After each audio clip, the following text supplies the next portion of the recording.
Good evening, everyone. This is Gil at Camppatton Family Compound, and with me tonight we got Tammy from Rebel Canners and Mark from Chef Tech, and it is time for the Monday Night Fireside Chat, where tonight's topic is the best vegetables for canning. So let's go all the way down here. There we go, all the way. Tuesday, Wednesday. And then he's back Thursday, but he's up north because he's right there. So he took his work. Hello, so Mark. Covering the whatchamacallit. Let me hello, sorry. I'm sitting there talking. You're on mute, but I wasn't on mute. Yeah. Everybody got to hear my life story. Yeah. Anyways, let's say got more people rolling in here. So let's jump over here and say, I'm actually getting an ad here. I got a LS Tractor Industries. Pretty cool little blue tractor. Alrighty, so here we have, first one in was, all right, so we got a bunch coming in your side too there. All right, so we have, first one in was Troop 1351, Phelan Clan Wolf, Walt Rogers, Wayne Hunter, Shady Hill Homestead, then Sandra Volmar came in on both sides. Tuber Chat's in on your side. Kalen Strain is here. Mark said hi on his that he made it. Geeky Gardens is here. It's the Marshmallow Man. And Kalen's complaining about somebody's squeaky toy on the... Yes, that would be my bear, my German Shepherd. It's the only way I keep him quiet. Sorry about the squeaky toy. All right. All right, everyone, before we get going, news here. All right. Not with me, but what's going on. Okay, so today, Portugal, Spain, France, all are without power. And the people are reporting that able had some sort of power, were able to get out. Videos posted, you'll be able to get to X or whatever, Instagram. They say it's really weird to see all the trains just stuck. Elevated trains, other train, all the electric, everything's. And what's interesting is there are several stories going out being put out by governmental agencies, which are being debunked left and right instantly by people, scientists in the know. That there was high temperatures and stuff causing an oscillation in atmospheric this, which caused this, and they're saying no, and they're just debunking it. However, what is being proven through NASA, NOAA, and a couple other the satellite, telescopes and everything else, there was a galactic solar wind, not from our star, but from others coming in, and it had just enough particles that it hit just right, and it dropped down through and hit the magnetic. Anyways, it created an atmospheric electrical storm that when it came down and made contact at Gibraltar and rolled north, and as it rolled north, it tripped everything. Yep. And Suzanne Clay just came in on my side, no, on your side, and Shady Hill Homestead is doing both sides now. Thank you. So with that in mind, that's another reason to can, people. They said the power is going to be out over there for at least a week. Yeah, and people there, they have very small homes. They don't do necessarily as much canning. Everybody doesn't do the canning like we do here. And they buy their food daily at the store. Like they go every day and get their bread. So this is scary for them. Yeah, there's going to be a lot of hungry people there. Yeah. At least it's not the middle of winter. I mean, that's a blessing for everybody. My concern for them is the rules of three. Rule 1 is air, but they don't need to worry about that. Rule 2 is water. In 3 days without water, if their water systems aren't working, They're going to have people severe dehydration in 3 days. But rule number 3 of 3 is 3 weeks out food. They don't got to worry about that, but there are going to be some hungry people and people actually meeting their weight loss goals. I changed my avatar. It was aliens.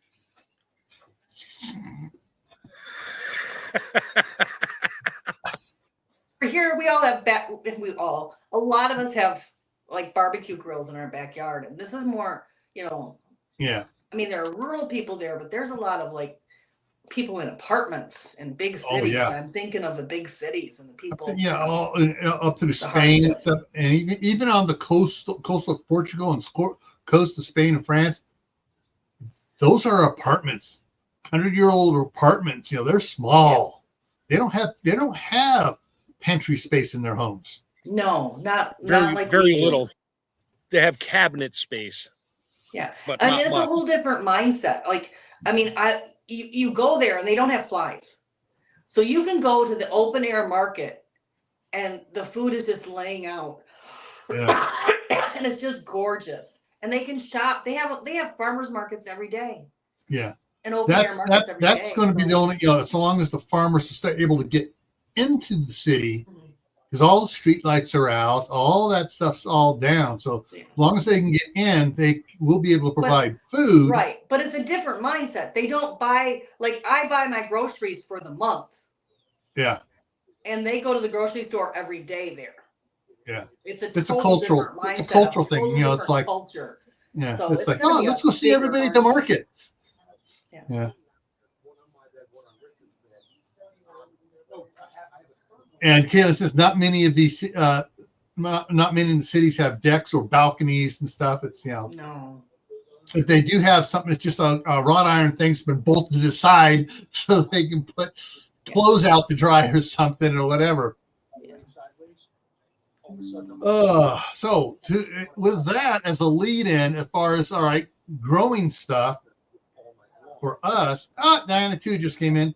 Growing stuff, what are the best vegetables to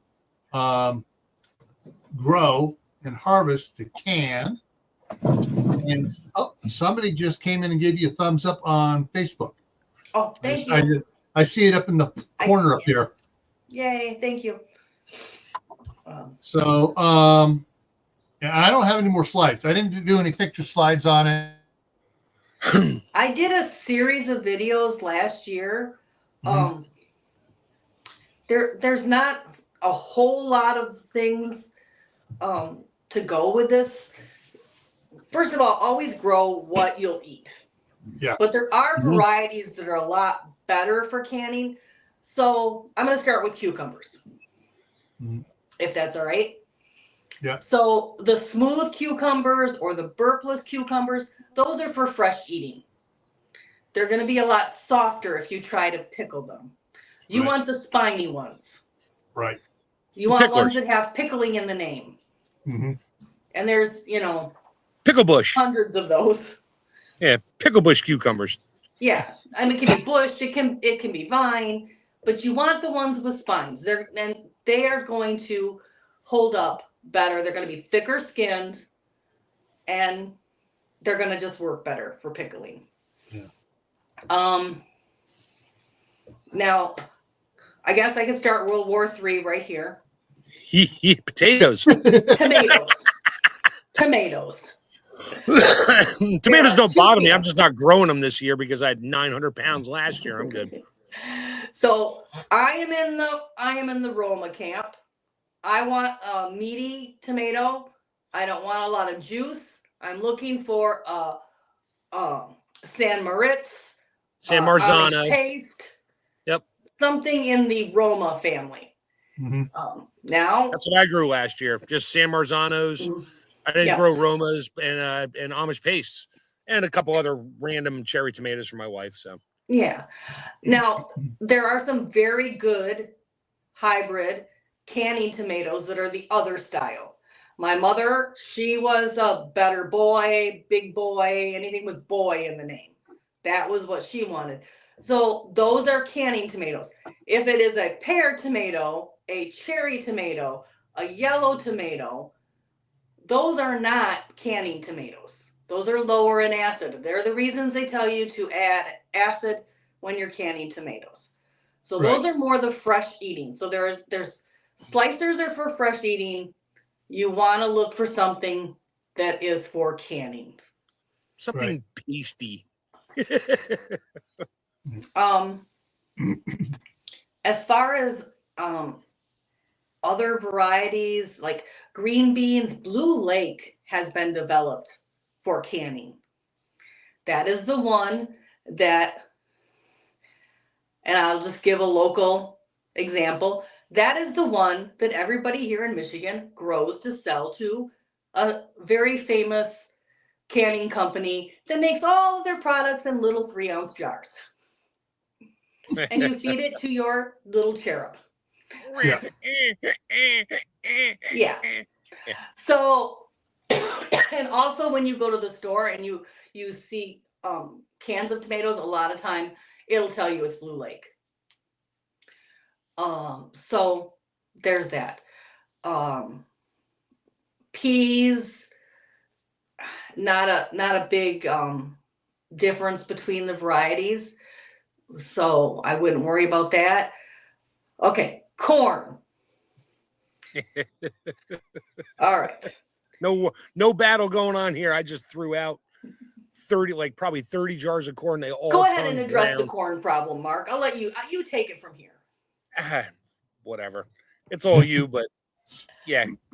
You explain it better than I do, but sweet corn, you buy it in a can.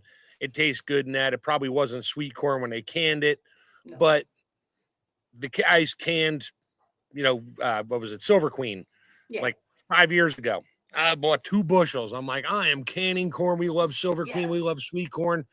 I used the drill. I did all kinds of things and got all the strands and hairs off of them and cooked them down a little bit, shaved them off, threw them in jars, and everyone turned brown because of the sugar content. And almost they tasted black. The sweeter the like corn, crap. The darker the brown.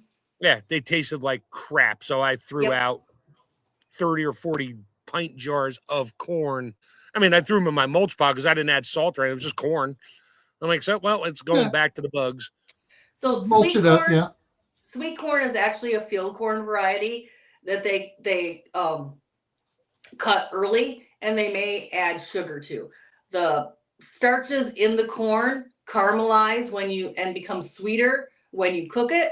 So if you use something that is really super sweet for eating, like a sweet corn, you're going to wind up with a very bad product. So you're going to want, if you're planting corn to can, which I don't do because I like it frozen better. But if you are, you're going to want something on the field corn end of the spectrum, not the sweet corn end of the spectrum. That's one of the things, like even my mom, when she'd buy canned corn, which was rarely, no one liked it. Yeah. So it was always fresh corn or frozen corn. Yeah. It's just one of those things. I've tried it. I've tried every trick they've taught me. Yeah. And it just doesn't work.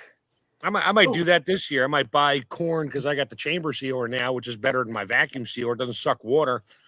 I might buy a bushel of sweet white corn and I'll blanch it and then get all the kernels off of it with a knife or whatever tool I feel like using, and then weigh them up and put them in bags and chamber seal them, nice flat bricks, so there's like no air in there, which is great. Then they last a whole lot longer in the freezer. Yeah. Freeze dried or dehydrated corn is actually really good too. Like I have dehydrated corn, quote, sweet corn, to get it out of the cans and get it out of my pantry shelf. So I had more space in my pantry, and I just ate that stuff like candy. It's sort of like I didn't pop it, but you know, those like corn kernels they sell in the potato chip aisle. Yeah. It's almost like that, only crunchier. It's actually really good. I love them. Corn nuts. How do you make corn nuts? Thank you. And they're a little popped. They're a little puffed first. Yeah. But yeah, that's different. Yeah. And just if you're gonna dehydrate corn, don't dehydrate fresh corn. No. It's not cooked yet. You gotta cook it, then dehydrate it. Yeah. So the old videos, I used to watch videos on that of somebody goes to the store and buys a bunch of big bags of frozen corn. Well, it's only blanched. It's not cooked. Yeah. And I'm finding that out. I did broccoli last night. I blanch it and freeze dry it. So I added my hot water to it, but it tasted great. It was just still really crunchy because it was only blanched. So I wound up throwing it in a pot with the other stuff and just letting it cook down a little more. So it was cooked. Yeah. And and that's kind of what this whole thing's about. Is I didn't want to have a mega long title, so I just get simply the canning. But you canning, the freeze, everything else. Basically, it's preserving. Is what I should have said. Best vegetables for preserving probably would have covered it. But we try to keep aimed at canning. We try to keep everybody interested in canning because that lasts a lot longer than a lot of stuff. Other than if you're super rich and have a freeze dryer. Mark. They're becoming more affordable, though. They're becoming more affordable. Yeah, and I've even seen the freeze dryers. The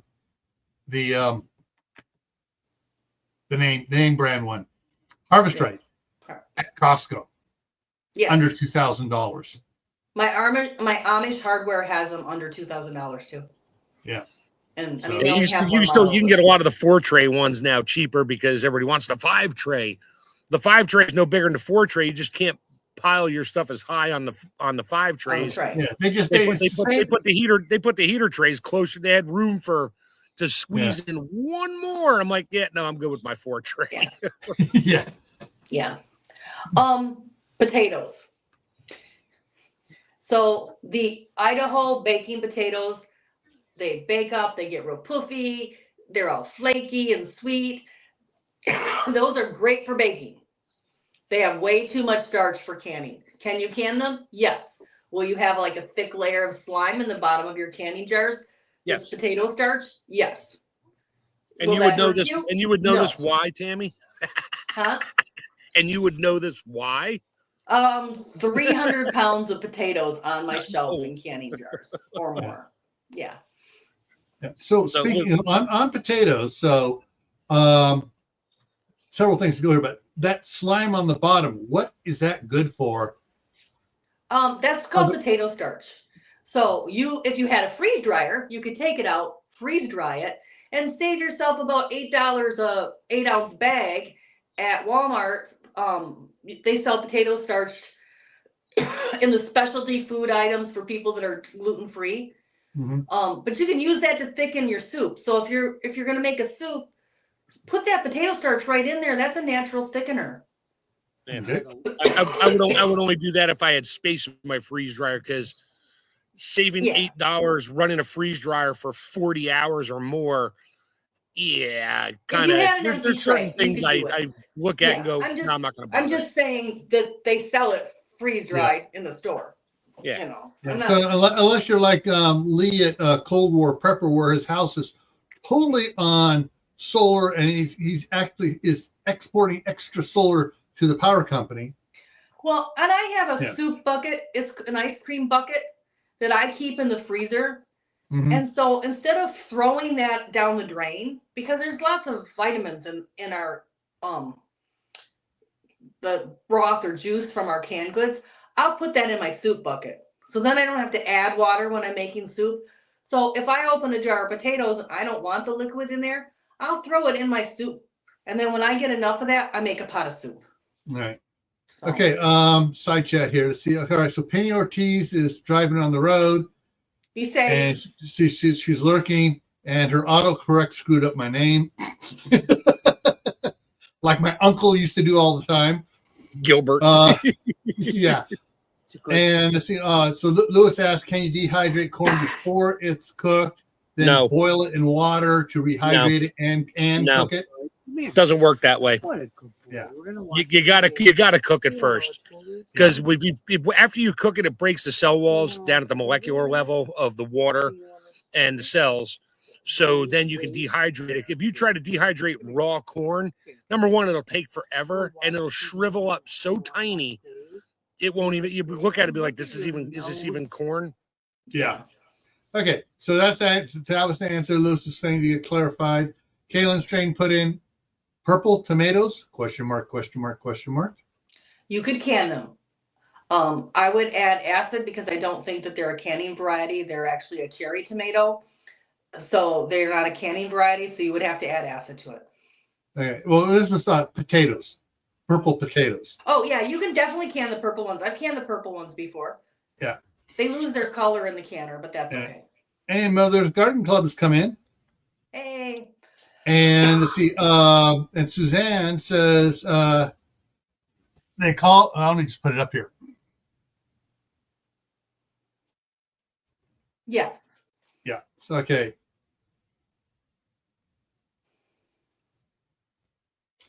All right. So, and all right. Potato says it's a baking type style potato. Avoid that one. Yeah. Now the baking type potato, if you were to turn it into mashed potato, then it comes they freeze it and then throw it in the freeze dryer. Oh, I made instant mashed potatoes. Yeah. I make my own. When I make mashed potatoes, there's my recipe. I have to give it away now. I chop my potatoes into large chunks, throw them in a pot of water. And usually when I do mashed potatoes, I do 10 pounds at a shot. Even though it's just the two of us, I do 10 pounds. It's easier for me. And then I throw in 2 heads of garlic peeled.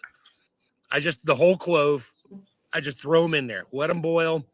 And when I mash it up, it just gives this great background garlicky flavor. But then I throw in, for 10 pounds, I'll throw in a stick of butter, 8-ounce thing of sour cream, and then I'll put in probably an 8-ounce bag of shredded cheddar cheese, and then the bacon bits, which are very lean because they're already cooked, the pre-made bacon bits, or I'll make my own.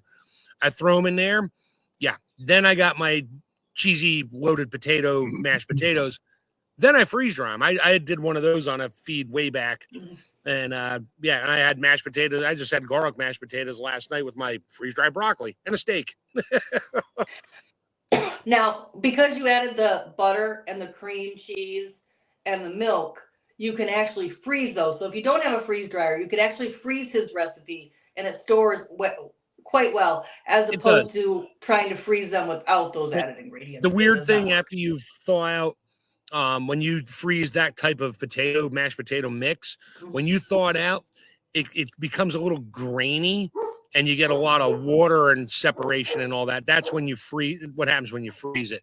Which it's fine. But you just whip it back up. The texture changes a little bit. Yeah. If you stir in quite a bit of cream cheese, it actually helps preserve that texture. I've done the make ahead mashed potatoes for Thanksgiving. And the amount of butter and fat I use for freeze drying, something goes on at the molecular level. It's not like I'm just freeze drying butter. It's mixed in, the starch grabs it, it does things and hangs on to it. And you had me a potato. I'm sorry, I'm laughing. I just got an ad from meatandpotatoes.com. Nice. Yeah, Google's not listening to us. Not at all. No. All right, I mentioned the word Ollie's, our cheap store out here for the stuff they buy out. I had an Ollie's ad right before you started. I've never seen an Ollie's ad. I'm like, I've used the word once in my stream I did this afternoon, or my little video I did, and of course now I'm going to hear that and probably Cuisinart and all kinds of other ones. Sandra just came in on your side. I love Asiago cheese. Yeah, Happy Max over on your side as well. Thank you, both of you, everybody on my side. Thank you. And Sandy's asking about whether or not you got storms. No, not today. I did get some earlier in the week though. I would like it's in the 70s right now. I would like one really good warm thunderstorm to come through. I need it for my morel mushrooms to pop up better. So yeah, I'm kind of hoping for a storm. We're supposed to get one tomorrow. Yeah. Oh, you're supposed to get a Lulu tomorrow because that's a nasty tornado breeding front that's rolling through. Yeah. Sorry, I was watching that right before this feed. I was like, uh-oh. I'm supposed to work tomorrow outdoors, and if it rains, my job gets canceled. So yeah, I was going to go out and work in the garden today. It started raining, grandkids came over. Is it raining? No. Great. Put my shoes back on, go outside, and it just starts raining. No. Come back in. Then about an hour later, Eli was coming on the bus. I gotta go get Eli. Went to grab my coat. Oh, it's clear. Bring Eli in. Put my boots back on because I have some really comfortable Eddie Bauer slippers. I mean, I just love those. So I slipped those off. Put my boots back on. Go outside, and it starts raining again. The rain doesn't want me to work on my garden. I got pumpkins, watermelon. I mean, these things are getting huge inside. I need to get them out into the garden. And every time I try to do it, it starts raining and I can't get out there to work it, to get all the weeds done, to get planted. And anyways, but I got all sorts of squash to go in, which will be processed, most of it by my daughter. Watermelons, which will disappear into the grandsons as soon as they get harvested. Now, that's one thing you can't really, the only thing I can figure out as far as watermelon goes is two things: watermelon wine and just doing watermelon juice. You do pickled watermelon. Watermelon jelly is really super good. Okay. A friend of mine wants pickled. Sorry. I went down to Superb and actually did a video, and you can use the low sugar pectin. Go ahead, Mark. Sorry. Oh, I have a friend of mine. He's like, you make pickles? I was like, yeah. He's like, I want pickled watermelon rinds. West Virginia thing. He grew up on them. Yep. He's like, yeah, I can do that. I sure, give me a recipe, give me a guideline, whatever. I said, unless it's just standard. I don't know. I made a video. If it's sugar in a pickle brine or anything like that. So it's a sweet pickle brine, same as like pickled peaches. I just leave the cloves out. Some people really like them, but I leave the cloves out because I don't like it in the pickled watermelon. But it's the same basic pickled peach brine, sweet brine, fruit brine. So I'm growing. Last year for me was tomatoes. This year is green beans. And I calculated, I think I got about 250 to 300 different, well, not different, all different, but like 6 varieties of green beans I put in my garden. They all come up. They all have different maturity dates and times. So I'll get some first. They'll all start coming up. Some come up within 5 days, and other ones come up within 10 days. And they're slow. I got green ones, blue ones, you name them, I got them. Purple ones, viners, trellisers, everything, because we want beans. So this year is a bean year for me. And sugar snap peas. I love sugar snap peas. I like them fresh from the garden. Yeah, that's the only reason why I grow them, so I can go out there while I'm picking the other ones. I can eat sugar snap peas right off. I just pick them off and eat them. And now I got a helicopter flying overhead. Great. One of the things my daughter wants to try this year is try canning because I got several different varieties of pumpkins I'm going to be planting, including some butternut, and she's got some Hubbards. She wants to try to make her own pumpkin pie mix and can it, and then she can make pumpkin pies come Thanksgiving and stuff like that. It's not from pumpkins. Had to say that. Fun fact: pumpkin pie from the store is not made with pumpkins. Yeah, the Libby's is not made. Yeah. A lot of varieties of squash. Yeah, Hubbard. Yes, pumpkin is a variety of squash, but it's not exclusively pumpkin. Yeah. And she also, and as far as zucchinis and stuff like that, canning.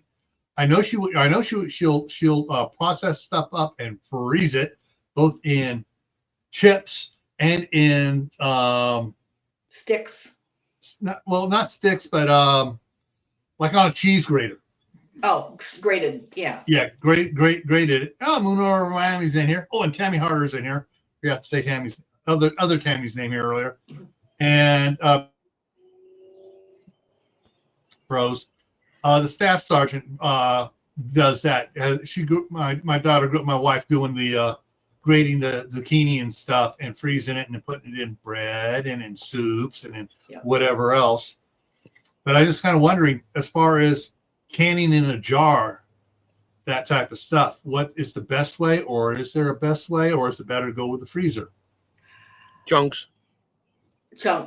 I have done some grated, but then you got a lot of water in with it, and you really got to drain it. So, yeah, I cube it and then mash it and put it into my recipes. I've tried pickling it, and my kids really know the difference. They know it's not cucumbers. They won't eat it. It's just not quite as good.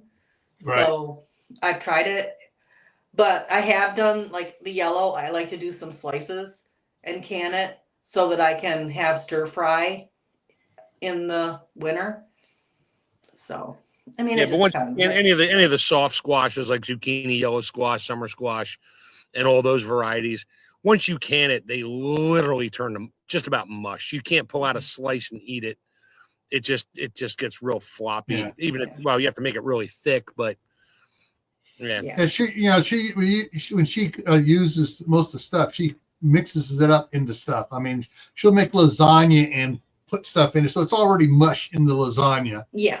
Right. And she makes soups and stews and stuff with it. Oh, we make zucchini lasagna.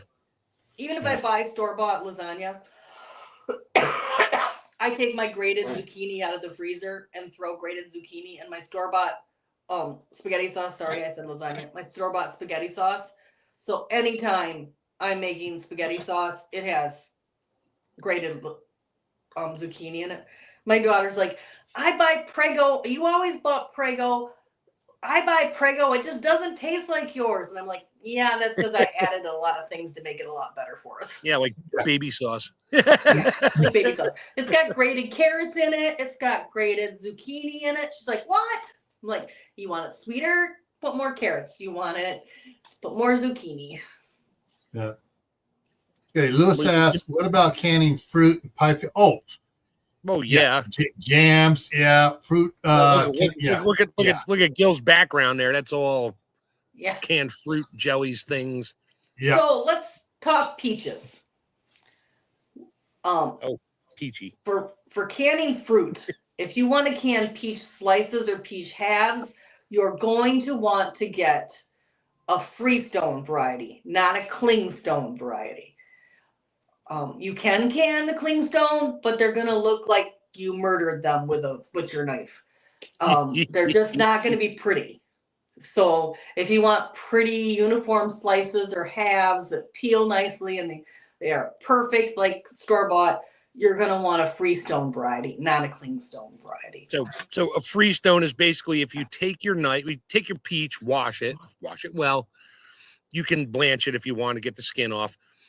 You take your knife and you find that little groove that all peaches have and nice straight knife, and you just rotate the peach around the knife onto the stone, and then you can grab each half and just rotate and it pops right out. And sometimes you'll get a little rot spot and like a mold spot on the stone. Just scoop it out. You're fine. And then now you have your peach halves and you can slice them up into slices, pieces, whatever. I do that. I went in there. I went into a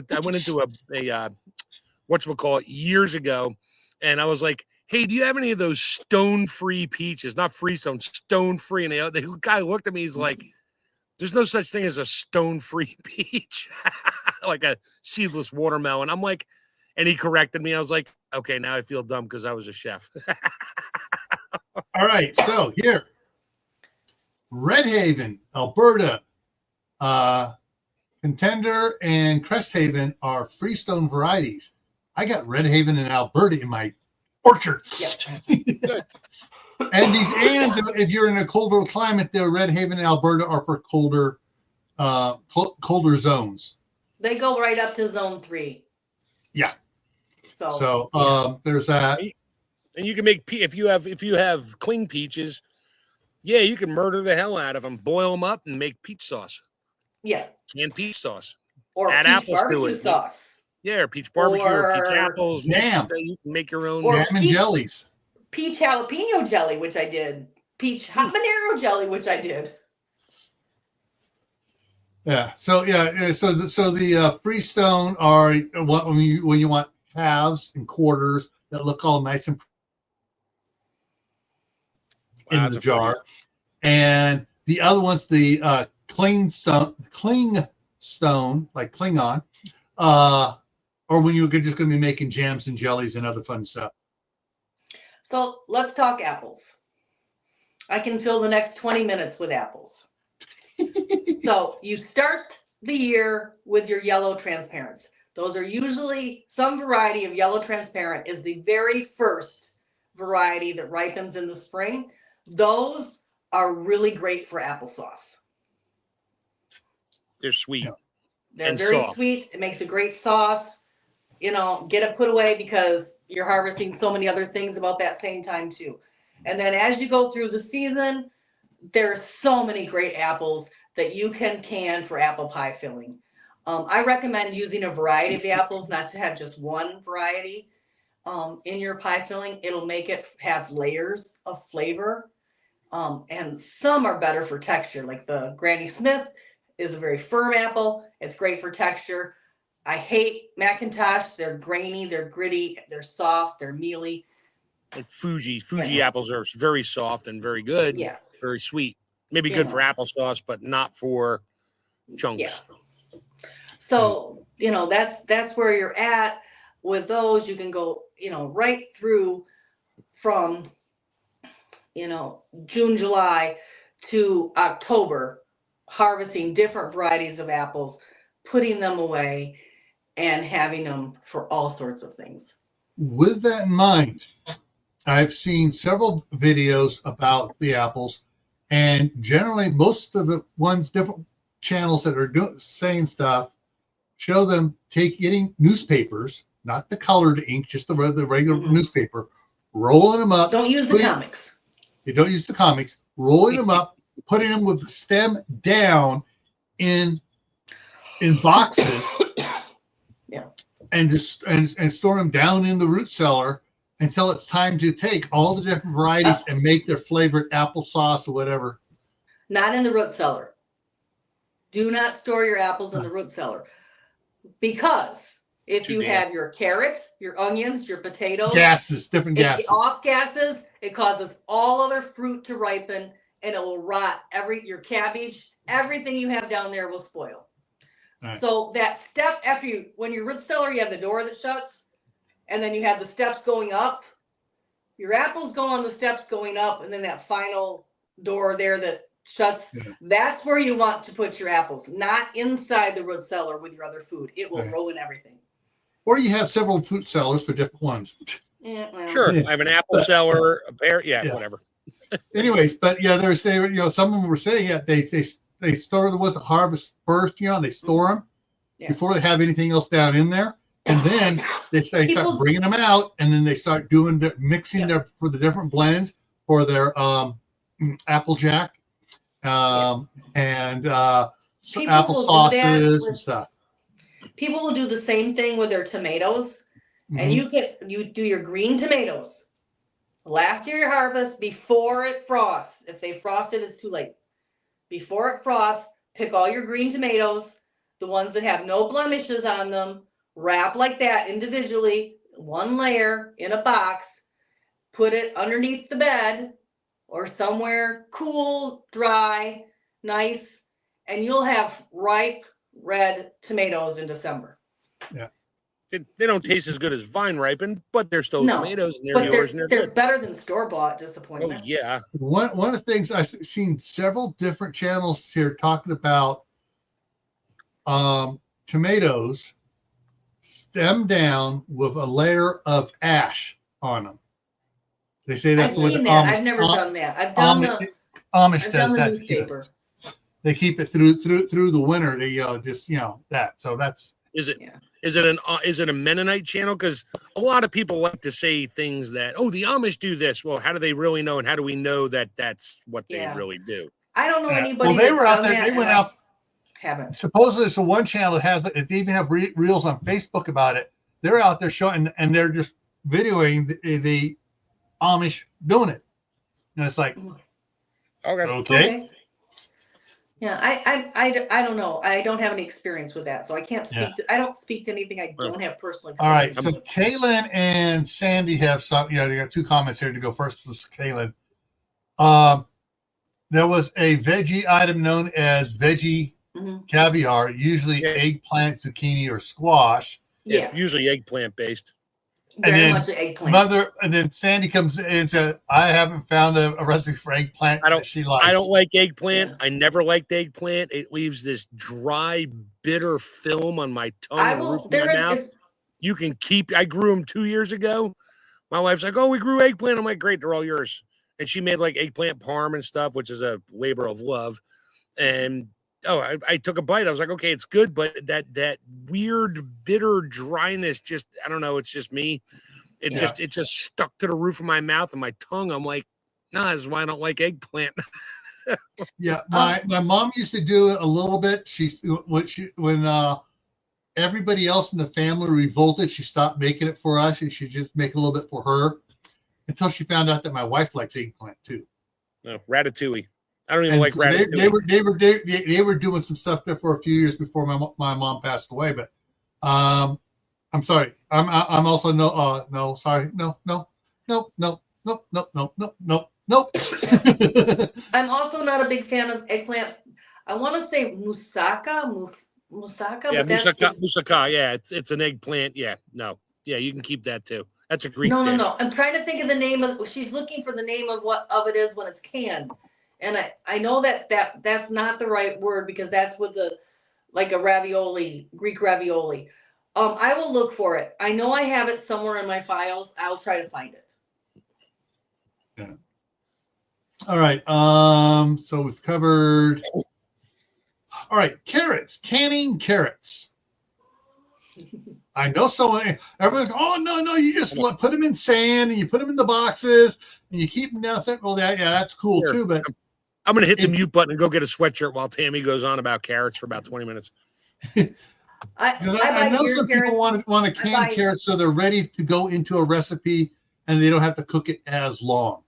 I buy the deer carrots by the 25, 50-pound bags here. I buy the big, ugly, disgusting ones. They don't sell in the stores.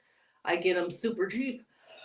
I cut them all up and I cut them into whatever sizes I want and I can them. And I can them in a lot of fruit juices. I like them in brown sugar and orange juice is one of my family's favorites. But you can also can them in apple juice. You can can them plain. And we do about 25 pounds in the fall every year. You just made me think of something else. Yams. Yes. Yams are so good for you. So depending on where you live, they may be true yams. It may be sweet potatoes. They're done just like potatoes. Either one. Now, that said, the only time I've ever liked yams, sweet potato, whatever you want to call it, is what was served at Thanksgiving, and even then I only took a little bit of it with the brown sugar mix in it with the marshmallows on top. So it's all really sweet and everything else. But you can't can them that way, can you? You can't can them with the brown sugar because it's going to caramelize. I have done it with brown sugar. I put a little bit of brown sugar, like a quarter cup in a pint. Okay. So it does caramelize, but it's not too bad because you're not doing them for a super long time. Okay. Kaylin, candy yams. Yep. Okay. Yeah.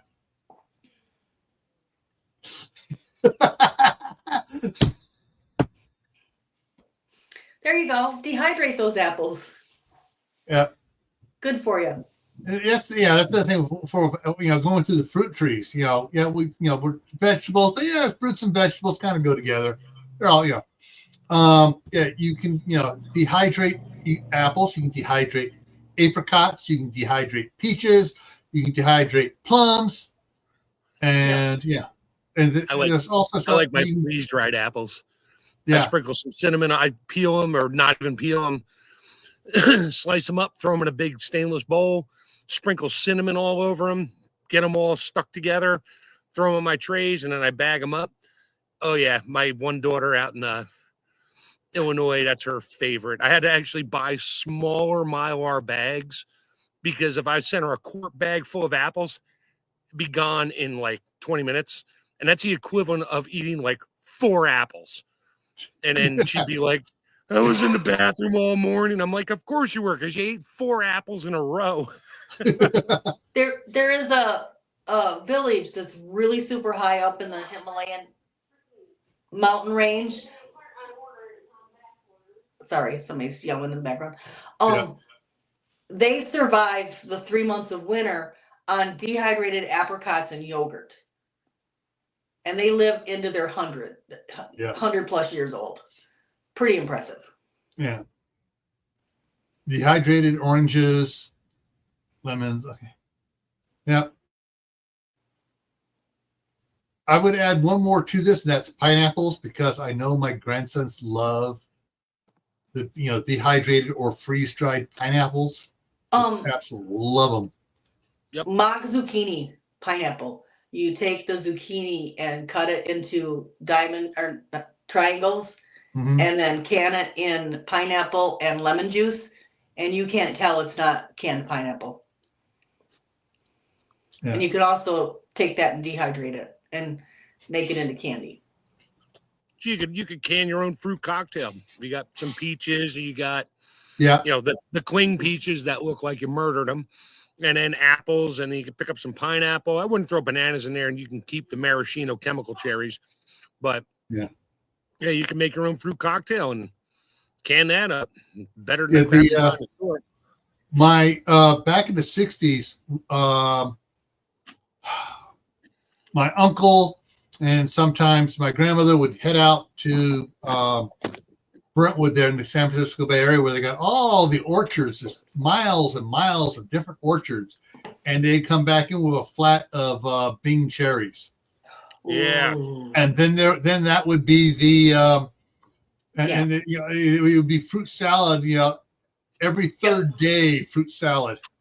And for canning pie filling, it's the tart cherries, like the Bings. Yeah. So if you want to can cherries. Yeah, if you want to can pie filling, you're looking for the tart cherries, not the sweet or the black cherries. You're looking for the tart ones, the real red. I'm trying to remember. Mount Morency, the Bing. Yeah. Fuji or Granny Smith is the pie apple. Granny Smith. Granny Smith. Okay. Because we got both those trees in California, and neither one quote are rated for the cold weather we can get here.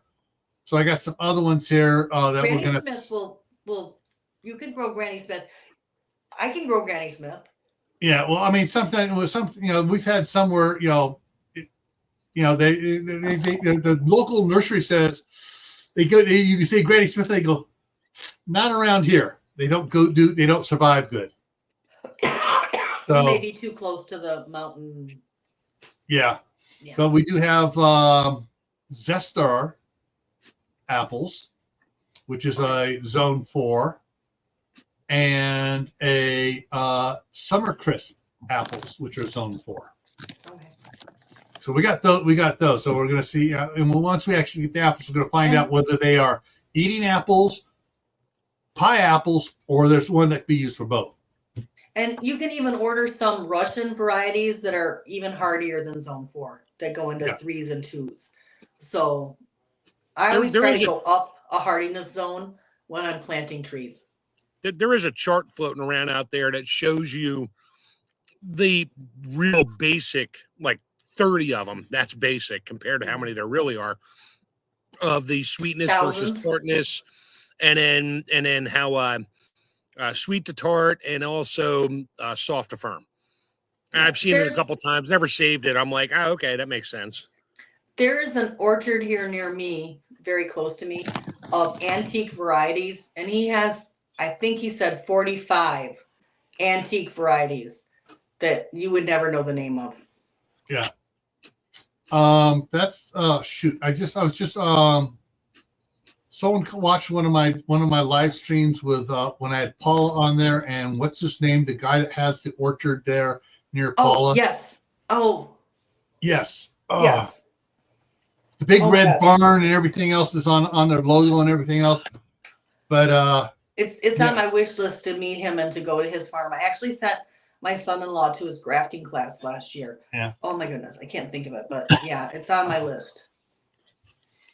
Yeah, he Yeah, because he was saying he's got a lot of the other type trees, but yeah, he also has some of the apple trees of varieties that people don't know too much about.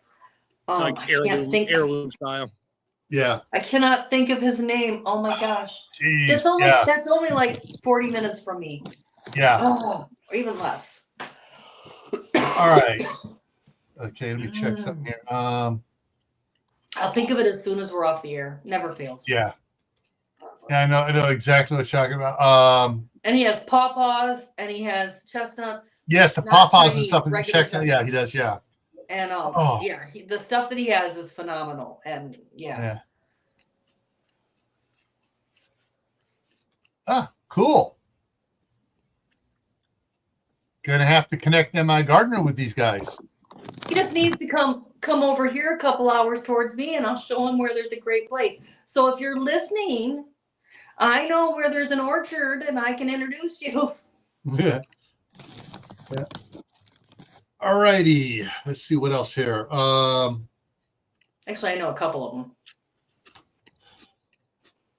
them. We covered a lot of the squashes, zucchinis, patty pans. I know are chunk one. You do chunks of them.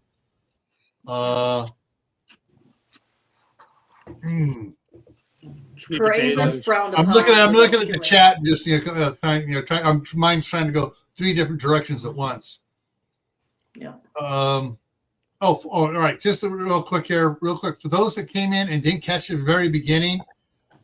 So Spain, Portugal, and France have a power outage. They're expecting most areas to last over at least a week of power outage. And so formerly known as suspicious observers at Space Weather News here on YouTube put out a live stream 2 hours ago now. Yeah, 2 hours ago about it. Information. And so if you're worried, for those of you worried about power outages and stuff, it's a good informational one to go look at. Coming up here in about 7 minutes, Cold War Prepper is going live with his nonfiction book club, Chapter 11, Communications. It's the chapter tonight. Wait. No, sorry, they threw it up here. I was looking for the one tonight. What's the one? No, that was the one. Why did it come up? Oh, YouTube screwed up and gave me the link. It popped it up to me 6 days late. Oh, of course. Yeah, that was the one from last week. No, it says 2 waiting for tonight. Why does he have Wednesday on there? He hasn't changed his moniker on his thing yet. But it says it's going live. So he is going live here in a little bit here. Communications, yeah, because this is what I see. And it's not Wednesday. He switched it to Mondays now. Ah. So that's what just threw me off, folks. And he's got in 6 minutes he goes live over there. Those wanting to see that, there is the link for that right there. Coming up on my side, for everybody else there, you can look at, there it is for everybody else. If you want to copy it down real quick or whatever on Tammy's side. What was it, a CME? No, it was not a CME. No. It was aliens. I'm telling you, it was aliens. It was a galactic type solar wind with particles that just happened to hit the it came from another sun, not ours. If it was our sun, it would be a CME. It was another sun somewhere else. It was just in a galaxy far, far away. Yeah, and it was one of those things. It just happened to be a. He said they don't even have it. Ben Davidson says they don't even have a name for what happened. But they were watching it on all the data and stuff and everything showing it. Anyways, you can go check that live out if you want to. Does that mean I'll get some Aurora Borealis tonight if it doesn't rain? I would say Europe has a better chance than we do. True, because it hit there. Never mind. It hit You're right. there. Yep. They'll get some Aurora Borealis. Why am I not in Norway right now? Yeah. Oh, yeah. Norway's going to have some good stuff. Sweden, England, northern France. Yeah. All right. I need to go to Norway. Yeah.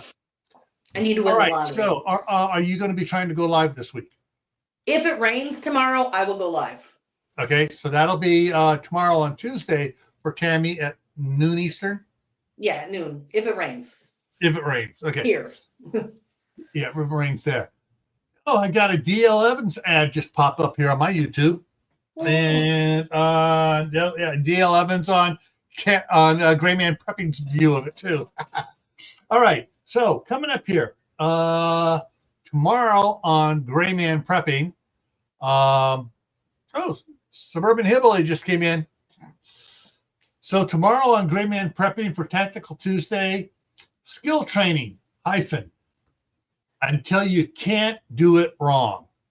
So I'm going to be talking about all sorts of skills and why you need to practice and keep up on them all the time. Thursday night is the Midnight Ride. Friday back here on Camppatton is what livestock is best for you. And we're going to talk all types of livestock from four-legged to fluffy feather ones to woolly, fuzzy, cuddly ones. And so we're going to be talking a bunch of different ones on Friday here. Saturday, Shadow Scout Suite is not going live. Oh. Is not going live at 2:00 because he's down south for his mother's funeral. Oh, I'm so sorry. And he's going to be loading a lot of stuff and bringing it back, and he didn't have room to bring his laptop and everything else. He's expecting to have his vehicle packed. So he's not going to be doing a live there on Saturday. However, for mine at 8 p.m. Eastern, it's after the rule of law is gone. What are your plans? And I expect Steve's going to hop up in there on that one. Of course, they're trainers because he loves talking about the rule of law. And so, and all the things that, rule of law is more than what you think it is. Anyway, so that's what's coming up there. And then next Monday, canning apple juice. Ah, okay. So next Monday, more apples. More apples. Yes, all right. We've done applesauce. Now we're doing apple juice. It's an easy one. Canning apple juice is way easier than applesauce. Yeah. So so that's what's coming up here in the next week. And hopefully tomorrow it says no rain. I'm looking at the forecast, no rain tomorrow, but it's coming down on Wednesday. So tomorrow, hopefully, I'll be out there. And if it does work, I'll either be doing a video or I'll be going live in the morning, or probably right after Tammy. I'll have to get everything straightened up out there. All the weeds are going to start planting all my pumpkins, my watermelons, my zucchinis, the green longhorn, squash where it has the bulb on the end with all the seeds there. Everything else is meat. And so we're going to be planting a bunch of tomatoes too tomorrow. So that's what hopefully I will have either live or I will have a video afterwards for you guys to look at. All righty. And that was my link. That was the video I just put up at 5:00 today for rehydrating meal at my cabin. Yeah. Oh, Mark, did you play that video on your computer? And did it come like that, or did it go full screen? No, it was full screen because I'd used my GoPro, and it was wide. I have a feeling it was a setting because the last videos I did on my computer for shorts were done on my iPhone. So I don't know, maybe whatever. It's just weird. The format came through like a short. Did it come up as a short for you? You said you were using Corel? Yeah. You got to check your settings on Corel. Okay. Corel, that's probably what I did. Yeah, that's what it was. And if it is, you can just redo it again and just reload it over the other one. Okay. And Howie's here just as we're getting ready to say goodbye. Hey, Howie. All right. So everyone, hopefully we'll see you tomorrow. Tammy will see you tomorrow at noon Eastern. And if it rains, where she's at. And then I'll see you at 8 Eastern for Tactical Tuesday over on Gray Man Prepping. All right, everyone. Take care. Bye-bye. Have a good night.